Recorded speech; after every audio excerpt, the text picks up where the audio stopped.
Welcome to our channel. நம்ம சேனலில் தமிழ்நாடு ஆசிரியர்கள் தகுதி தேர்வு டிஎன்டிஇடி சம்மந்தமாக நம்ம தகவல்களையும் அறிவிப்புகளையும் வெளியிட்டிருக்கோம். இதில் வந்து பார்த்தீங்கன்னா 2026 ஆண்டு தொடங்கிவிட்டது. 2026 ஆண்டிற்கான டெட் எக்ஸாம்களுக்கான தேதிகள் வந்து அறிவிக்கப்பட்டிருக்கு. அதற்கான ஆன்லைன் விண்ணப்பம் எப்பொழுது, தேர்வுகள் எப்பொழுது நடைபெறும், குறிப்பாக பேப்பர் 1 பேப்பர் 2 தேர்வு எழுதுபவர்களுக்கு எப்பொழுது தேர்வு நடைபெறும், எவ்வாறு ஆன்லைன் விண்ணப்பத்தை வந்து பூர்த்தி செய்ய வேண்டும் அப்படின்ற மாதிரி அனைத்து விவரங்களும் வந்து பார்த்திங்கன்னா அரசாணைகளும் அதற்கான ஆனுவல் பிளான் வந்து கொடுத்துக்கிட்டே இருக்காங்க தொடர்ந்து. இதில் வந்து பார்த்திங்கன்னா தேர்வு எழுதுவர் வந்து கண்டிப்பாக தெரிந்து கொள்ள வேண்டிய முக்கியமானது இதான். 2026 ஆண்டு நம்ம தேர்வு எழுத போகிறீங்க பார்த்தீங்களா, அவங்க வந்து நீங்கள் கண்டிப்பாக தெரிஞ்சு கொள்ள வகையில் வந்து ஒரு முக்கியமான ஒரு அறிவிப்பு வெளியிடப்பட்டிருக்கு. என்ன காரணம் கேட்டிங்கன்னா, 2026 ஆண்டு நடைபெறுகின்ற இந்த தேர்வு வந்து பார்த்திங்கன்னா டெட் எக்ஸாம் வந்து ஆசிரியர்களுக்கான சிறப்பு தேர்வாக அமையும் அப்படின்ற மாதிரி தெரிவிச்சிருக்காங்க. அதன் அடிப்படையில் வந்து அரசு பள்ளிகளில் பணிபுரியக்கூடியவர்கள், அரசு உதவி பெறும் பள்ளிகளில் வந்து பணிபுரிபவர்கள், தனியார் பள்ளிகளில் வந்து பணிபுரியக்கூடிய ஆசிரியர்களுக்கு வந்து இந்த தேர்வு நடைபெறும் அப்படின்னு சொல்லியிருக்காங்க. அதனால் அந்த ஆசிரியர்கள் வந்து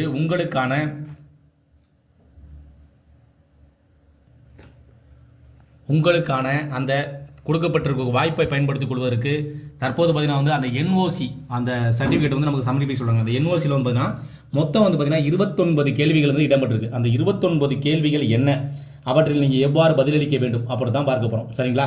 இதில் வந்து குறிப்பாக வந்து பார்த்தீங்கன்னா நம்ம இம்பார்ட்டண்டாக ஒரு முக்கியமான ஒரு அப்டேட் மட்டும் தான் கொடுத்துருக்கு. இதில் வந்து அந்த படிவத்தில் வந்து பார்த்தீங்கன்னா அந்த என்ஓசி படிவத்தில் வந்து மொத்தம் 29 கேள்விகள் இருக்குது. பணியாளரினுடைய பெயர், பதவி, பணிபுரியும் பள்ளி அல்லது அலுவலகத்தின் பெயர், பணியாளரின் விண்ணப்பம், பிறந்த தேதி, நியமன முறை, கல்வி தகுதி, 10th mark sheet, 12th mark sheet, அதே போல் பார்த்தீங்கன்னா வந்து உங்களுக்கான அந்த 12th மார்க் ஷீட்டு சமர்ப்பிக்க வேண்டும். அதேபோல் டிஎல்எட் முடிச்சிருக்கீங்க அப்படின்னா வந்து டிஎல்எட் உடைய மார்க் லிஸ்ட்டை நீங்கள் சமர்ப்பிக்கணும். அதாவது டிப்ளமோ முடிச்சிருக்கீங்க அப்படின்னா அதற்கான சர்டிஃபிகேட்டு, யூஜி டிகிரி வந்து முடிச்சிங்கன்னா பிஎட் முடிச்சிங்கன்னா பிஎட் டிகிரியுடைய சர்டிஃபிகேட் நீங்கள் சப்மிட் பண்ணணும். அதே போல் வந்து பார்த்தீங்கன்னா பணியில் சேர்ந்த நாள் விவரம், பணி பதிவேட்டில் வந்து பதிவு செய்த பக்கம் நகல், அந்த நீங்கள் பணியில் சேர்ந்த நாள் மட்டும் இல்லாமல் வந்து அந்த பதிவில் செய்யப்பட்ட அந்த நகலை வந்து நீங்கள் சமர்ப்பிக்கணும்னு சொல்லியிருக்காங்க. அதேமாதிரி பணிவரன் முறை செய்த நாள், அதேபோல் பணிவரன் முறை பதிவு செய்த நாளின் பதிவேட்டின் பக்க நகலை வந்து சமர்ப்பிக்க வேண்டும். தகுதிக்கான் பருவம் முடித்த நாள் வந்து சமர்ப்பிக்க வேண்டும். தகுதிக்கான் பருவம் பதிவு செய்த பணி பதிவேட்டினுடைய நகல் சமர்ப்பிக்க வேண்டும். இதில் குறிப்பாக பார்த்தீங்கன்னா வந்து அதிகப்படியாக ஜெராக்ஸாக நீங்கள் வந்து பார்த்தீங்கன்னா ப்ரூஃப்க்கு சமர்ப்பிக்க சொல்லியிருக்காங்க. விண்ணப்பிக்கும் தேர்வரினுடைய பெயர், தேர்வு நடத்தும் ஆணையரின் விவரம், இதெல்லாம் சமர்ப்பிக்கணும். அதே மாதிரி அந்த 29 கேள்வி வந்து பார்த்தீங்கன்னா கீழே குறிப்பிடுங்க. அந்த 29 கொஸ்டின் என்ஓசி செக்லிஸ்ட்டில் வந்து நீங்கள் அறிக்கை எண் மற்றும் நாளை வந்து எழுத வேண்டும். அதாவது அறிக்கையின் கடித நகல் சமர்ப்பிக்க வேண்டும். சம்பந்தப்பட்ட பணியாளர் மீதான ஒழுங்கு நடவடிக்கை ஏதும் இல்லை என்பதற்கான சான்று. குறிப்பாக வந்து இந்த என்ஓசியில் பார்த்தீங்கன்னா இதெல்லாம் ரொம்ப முக்கியமான ஒரு இதாக பாயிண்டாக இருக்குது. இதை வந்து நீங்கள் கண்டிப்பாக நீங்கள் சமர்ப்பிக்கணும். சம்பந்தப்பட்ட பணியாளர் மீதான புகார்கள் ஏதும் இல்லை என்பதற்கான சான்று, சம்பந்தப்பட்ட பணியாளர் அரசுக்கு செலுத்த வேண்டிய நிலுவைத் தொகை ஏதும் இல்லை என்பதற்கான சான்று, அலுவலகத்தின் பரிந்துரை வந்து நீங்கள் சமர்ப்பிக்க வேண்டும் என்பது உள்ளிட்ட வந்து 29 அந்த வினாக்கள் வந்து எழுப்பப்பட்டிருக்கு. அதற்கான படிவத்தில் பார்த்தீங்கன்னா 3 காலங்கள் கொடுக்கப்பட்டிருக்கு. அந்த காலங்களை வந்து நீங்கள் விவரங்களை வந்து பதிவு செய்ய வேண்டும். அதில் வந்து நீங்கள் பூர்த்தி செய்து, அதாவது என்ன இருக்காங்கன்னா முதல் காலம் வந்து பார்த்தீங்கன்னா பொருளடக்கம் கொடுக்கப்பட்டிருக்கு. அந்த பொருளடக்கத்தில் வந்து நமக்கு குறிப்பிடப்பட்டுள்ள அந்த 29 கேள்விகள் குறிப்பிடப்பட்டிருக்கு. அதனுடைய விவரம்ன்றது ஒரு பக்கம் கொடுத்துருக்கு. அந்த என்ன விவரங்களை நீங்கள் சொல்லணும். அதே போல் வந்து கருத்துரையின் பக்கத்தின் எண் அதை வந்து நீங்கள் சமர்ப்பிக்கணும்.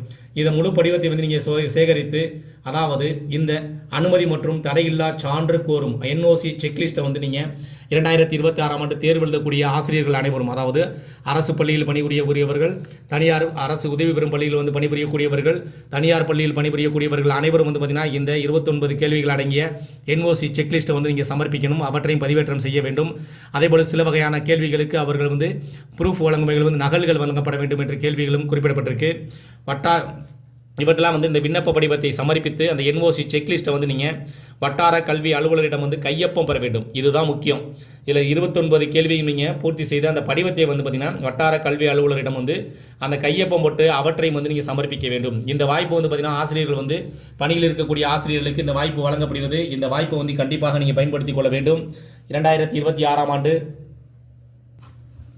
தேர்வு எழுதுவது வந்து ஆசிரியர்களுக்கு தான் இந்த முன்னுரிமை வழங்கப்பட்டுள்ளது. அதனால் நீங்கள் எளிய முறையில் வந்து நீங்கள் தேர்ச்சி பெற்றுக்கலாம். இது வந்து பார்த்திங்கன்னா தேர்தல் காலம் என்பதால் வந்து நீங்கள் தேர்ச்சி பெற்றீங்க அப்படின்னா வந்து அடுத்து போஸ்டிங் வருவதற்கான வாய்ப்புகள் இருக்குது. இதில் நீங்கள் தேர்ச்சி பெற்றீங்க அப்படின்னா பேப்பர் 1 இருக்கட்டும், பேப்பர் 2 இருக்கட்டும், மிக விரைவில் வந்து பார்த்திங்கன்னா வந்து நீங்கள் இதில் வினாக்கள் வந்து நீங்கள் ப்ரிப்பேர் பண்ண ஆரம்பிச்சிருங்க. மெயினாக வந்து பார்த்தீங்கன்னா நீங்கள் விண்ணப்பிக்கிறீங்க அப்படின்னா அந்த செக்லிஸ்ட்டை வந்து நீங்கள் தயாரிக்க வேண்டும். செக்லிஸ்ட்டை நீங்கள் சொல்லி அந்த வட்டார கல்வி அலுவலரிடம் வந்து அந்த செக்லிஸ்ட்டில் இருக்கக்கூடிய 29 கேள்விகளை பூர்த்தி செய்து அதில் வந்து பார்த்தீங்கன்னா எல்லாமே வந்து பார்த்தீங்கன்னா உங்களிடம் இருக்கக்கூடியதான். அதாவது நீங்கள் பெயர், அதே மாதிரி 10th 12th மார்க் லிஸ்ட்டு, அதே மாதிரி பிஎட் முடிச்சிருக்கீங்க, டிப்ளமோ முடிச்சிருக்கீங்க, அதெல்லாம் டிஎல்எட் முடிச்சிருக்கீங்க அப்படின்னா அதனுடைய சான்று தான். சரிங்களா?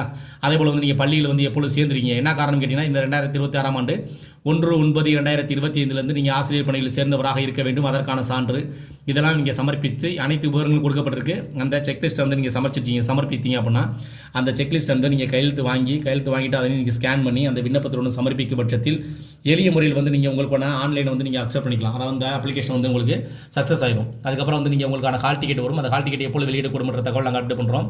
நீங்கள் நம்ம சேனலை வந்து நீங்கள் சப்ஸ்கிரைப் பண்ணி வைங்க. உங்களுக்கு அடுத்தடுத்து 2026க்கான அந்த தேர்வு நடைபெறக்கூடிய தேதிகள் வந்து மாற்றங்கள் இருக்குமா அப்படின்றது, அதே மாதிரி இம்பார்ட்டன்ட் கொஸ்டின், ப்ரீவியஸ் இயர் கொஸ்டின்லாம் வந்து உங்களுக்கு அப்டேட் பண்ணுறோம். அதே போல் வந்து நீங்கள் ஆன்சர் கீ வந்து எப்படி செக் பண்ணணும், அதே போல் வந்து உங்களுக்கு மேக்ஸ் ட்ரிக்ஸ் என்ன பார்த்தீங்கன்னா அந்த டெட் எக்ஸாம் பொறுத்த வரைக்கும் எல்லாரும் என்ன சொல்கிறீங்கன்னா மேக்ஸில் தான் வந்து அதிகப்படியான தவறான கொஸ்டின்கள் வந்து நீங்கள் விட்டுட்டு வரதாகும். அதாவது நிறைய பிள்ளைகள் வந்து பார்த்தீங்கன்னா மேக்ஸில் தான் இருக்குது அப்படிமா சொல்கிறீங்க. அதனால் மேக்ஸ் சம்மந்தமாக வந்து ட்ரிக்ஸ் நீங்கள் எளிய முறையில் வந்து பார்த்தீங்கன்னா உடனுக்குடன் வந்து கொஸ்டினை பார்த்ததுமே எப்படி வந்து அந்த ட்ரிக்ஸை பயன்படுத்தணும் அப்படின்ற அனைத்து தகவலை வந்து நான் உங்களுக்கு அடுத்தடுத்து அப்டேட் பண்ணுறேன். சரிங்களா? இந்த தகவல் வந்து பார்த்தீங்கன்னா உங்களுக்கு என்ஓசி செக்லிஸ்ட்டை வந்து நீங்கள் இருக்கக்கூடிய 29 கொஸ்டின் அந்த எவ்வாறு சைன் பண்ணுவாங்கன்னு அதை எப்பொழுது முதல் நீங்கள் அப்ளிகேஷன் விண்ணப்பம் அதை 18ஆம் தேதி 2026 பிப்ரவரி 18ஆம் தேதி முதல் நீங்கள் விண்ணப்பிக்க தொடங்கலாம். கடைசி தேதி 2026 ஏப்ரல் 10ஆம் தேதி வரைக்கும். அதனால் நீங்கள் கவலைப்பட தேவையில்லை. நீங்கள் அப்ளிகேஷன் வந்து நீங்கள் சக்ஸஸ்ஃபுல்லாக முடிச்சிட்டிங்க அப்படின்னா உடனே அவங்க அந்த சென்டர் போய் நீங்கள் அந்த ஆன்லைன் சென்டரில் போய் நீங்கள் அப்ளை பண்ணுறீங்க அப்படின்னா உங்களுக்கு அதற்கான ஒரு படிவம் கொடுப்பாங்க. அதில் வந்து உங்களுக்கு அந்த எக்ஸாம் டேட் எல்லாமே வந்துடும் உங்களுக்கு. அதுக்கப்புறம் வந்து நீங்கள் ஹால் டிக்கெட் பெறுவதற்கான அந்த குறிப்பிடப்பட்டுள்ள அந்த அப்ளிகேஷன் நம்பரில் இருக்கக்கூடிய தேதிகள் விவரங்களை குறிப்பிட்டு நீங்கள் வந்து அப்ளிகேஷன் அந்த ஹால் டிக்கெட்டை பெற்றுக்கலாம். அதற்கான விவரங்களை நான் பின்ன வர நாங்கள் அப்டேட் பண்ணுறோம். இன்றைய தினம் வந்து பார்த்தீங்கன்னா நீங்கள் கண்டிப்பாக வந்து அப்ளிகேஷன் வந்து ஆன்லைன் அப்ளிகேஷன் செய்வதற்கு டெட் எக்ஸாம் சமர்ப்பிப்பதற்கு முன்னாடி நீங்கள் இந்த செக்லிஸ்ட்டை வந்து சரிபார்த்து பெற்றுக்கொள்ள வேண்டும்.